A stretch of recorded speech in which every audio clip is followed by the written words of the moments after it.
this is a presentation that we've now done effectively 3 times. Once on Saturday with Yarra Yarra, and then today, earlier today, Siobhan ran through it with PPW, and now it's your turn tonight. So it's becoming something that we're hopefully will be a useful resource. There is another tool developed by another one of Yarra Yarra and PPW's people, Rob Nosco, who used to work for Synod, which is more in the case of, okay, what do you actually do on a practical level? And it's a bit of a how-to guide. So I think between this and that, there's some good information there, as well as us being available at the end of the phone line. So I'll step through this fairly quickly tonight because it will be available to you. So this is about ESMs, essential safety measures. The question comes up, what actually is an ESM? Why are they important? How do they interrelate with occupational health and safety? What do you have to do at a church level? Why does it apply to us? How does it sit within the church, who we are under our regulations? What help can you get from property services? And what have we done to date to try and support the process? Essentially, an essential safety measure is something that is intended to keep people safe in the event of an emergency. So if there's a fire, it's about keeping people safe. It's not about protecting the building or assets. It's about making sure people don't die in a fire or other untoward event. So whilst it's a disturbing prospect in terms of cost and activity that you have to undertake, if you remind yourself it's about keeping people alive and safe, that probably helps ease some of the financial pain. There's a range of things that are commonly described as ESMs, smoke alarm systems, fire exit doors and signage associated with those. Various techniques and equipment need to be maintained, so the maintenance regime is as important as having the facilities actually installed to preserve safety and life and limb. There are teeth in the legislation now, which are getting sharper and longer. Because the hall was built after that. Was that a question there, or was that a comment in the background? We keep going. Yep. ESMs, there's a list of them there. They can be physical things, they can be systems, they can be electronics in the building, they can be as simple as a sign, etc., etc. The important thing around essential safety measures is that they aren't just things people dream up. They are regulated and they are identified by a qualified person called a building surveyor.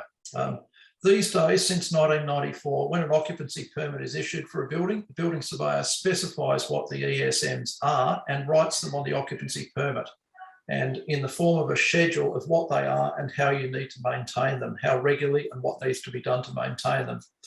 As such, they are unique to a building. So what you do for one building may well be different for another building, given the population, the size and the use of the building and its age and stage and facilities.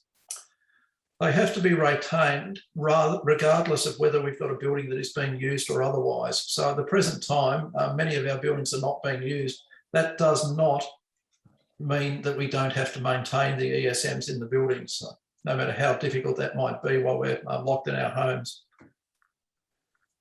They are essentially, as I said earlier, they're a first line of defence in keeping people safe and alive. The worst event you can have typically is a fire. That's the most dangerous event in a building in terms of life and limb.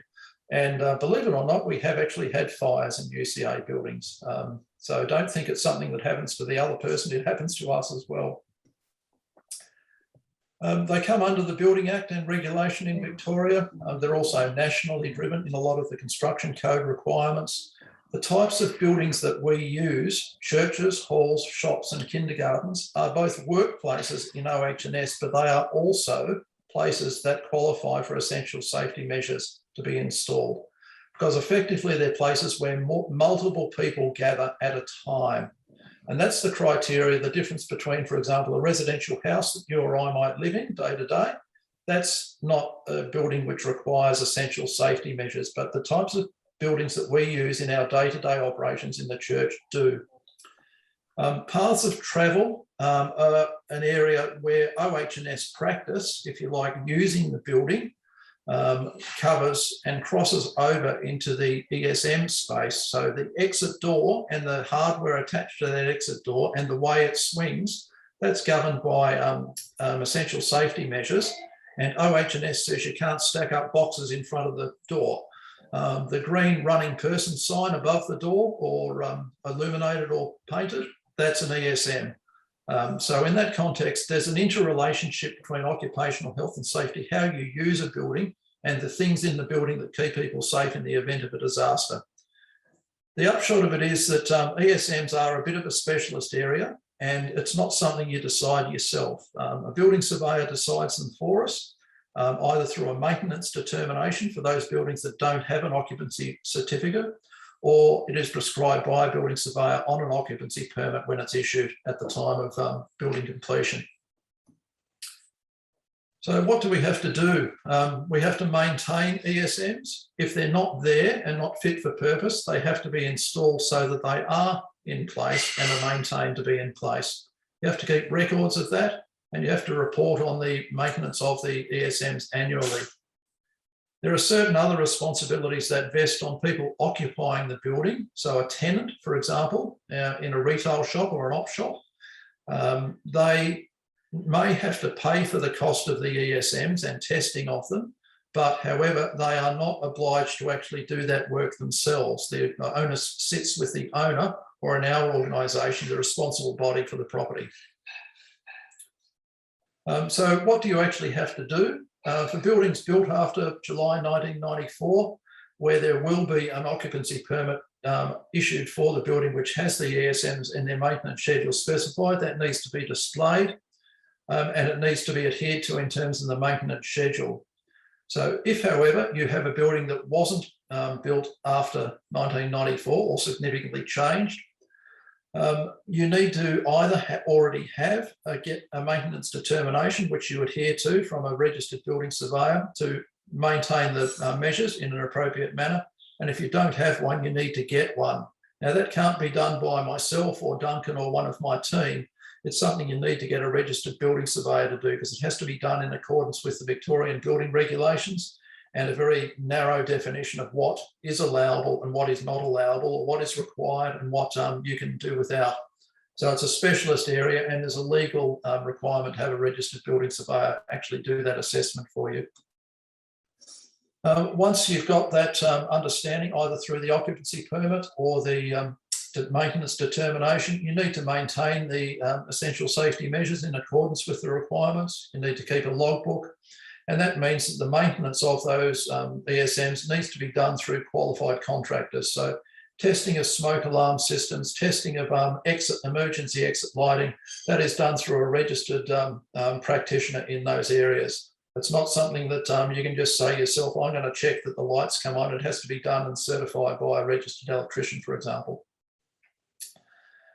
There are a number of specialist organisations do provide these services, and they'll be information on those will be provided through to you as a support service from Property Services. The next step is on each anniversary of either the original occupancy permit or the date the maintenance schedule was prepared, you have to report annually on what you've done in the last year. Now, whilst the report can be signed by a party, who could be a member of church council or anyone else, the actual assessment of the maintenance work that has been done is best done by someone who understands the requirements explicitly, and also is prepared to take on the obligation of, when they sign off on the annual report, they take the obligation and the liability for saying it has been done correctly and it has been done in accordance with the requirements. So our strong suggestion is that you make use of an external provider to get that sign off on the annual safety report as well, even though it doesn't need to be signed by a registered building surveyor. It can be signed off when the party signing it off is confident that what should have been done has been done. Why do they apply to us? I touched on this briefly earlier. We have lots of people into our buildings, and as such, a place of public gathering, typically as a Class 9 building, and more often than not, in our case, a Class 9B building. They are required to have essential safety measures incorporated into their service and also into their maintenance schedule.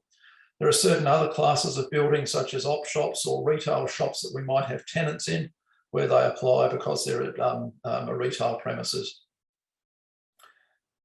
Why do you, as a church council, have this responsibility sitting on your shoulders is a good question. whilst the legal owner of the property in the church is the property trust, that's a matter of convenience set up by the Act of Union that created the Uniting Church in 1977. It said that the Commonwealth's property of the church is held by the trust, but it's held on behalf of parties who use it. It's held for the benefit of a congregation or an agency of the church. And that agency in the church is for congregation or church council is described as a responsible body. So the responsible body is the entity within our structure that has the responsibility to manage and use the property and look after it in the way as it may be required from time to time by the law and by any other regulation.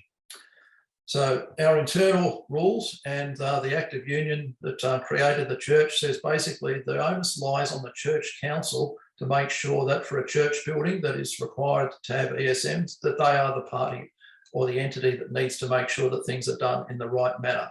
Now, we know that that's not something that is day-to-day business for members of church council, so that's why there's such a strong level of support being provided around contractors to assist with work and to measure and define the work that is required. It varies a lot across congregations. We found that typically this is something that is not dealt with as well as it could be or must be according to law. There are a few congregations who actually really pleasantly surprise us. They're across it, they've got the determination or they've got a planning, an occupancy permit, and they've been doing that and getting various contractors in to sign off on 6 monthly or quarterly basis as required. So that's the exception rather than the norm though. So I'd love to have 600 pleasant surprises, but I'm very much suspecting we won't. I'm seeing you smile there, Duncan. So what are we doing about it? We are in the process of sending letters to all church councils. We're available for advice. We've had a lot of consultation with presbytery members and also with the committees of the church at both part and property and operations committee. Other members have been involved. The general secretary and moderator have reviewed letters and communications. So we tried to recognise this is both a technical area, but it's also an area very much in need of pastoral support for the implications of this activity. We've provided assistance in finding contractors who can help you with any works that do need to be done and can try to give a framework that lets it be reasonably readily understood and followed through. I've got a team of people who are available and able to help in various forms. Commercial leases, our legal support team in UCA will make sure that ESM responsibility, where it can be passed on from a maintenance cost point of view, is passed on to tenants. So it doesn't become an impost that we bear on behalf of somebody else. We can help with relationships with Uniting, because Uniting, where they use church properties, should be paying their way and taking up the obligation around ESMs as well as any external tenant should. So we will keep a weather eye out for what, whilst we're not building surveyors, we will watch for what we see. And from experience, if we see something that isn't appropriate, we'll call it to people's attention. But we're not the ESM police. We're here to help, I guess would be the way I'd describe it. So please take it in the vein it's meant. If we do pull people up on extinguishers that have not been tested or had their tags stamped, et cetera, or things left in the way of doors or lights that don't work. You can get assistance from presbytery, obviously, as a first point of contact. For example, in your patch, Duncan and his team are only too happy to help, and also myself or anyone in my team is able to help as well.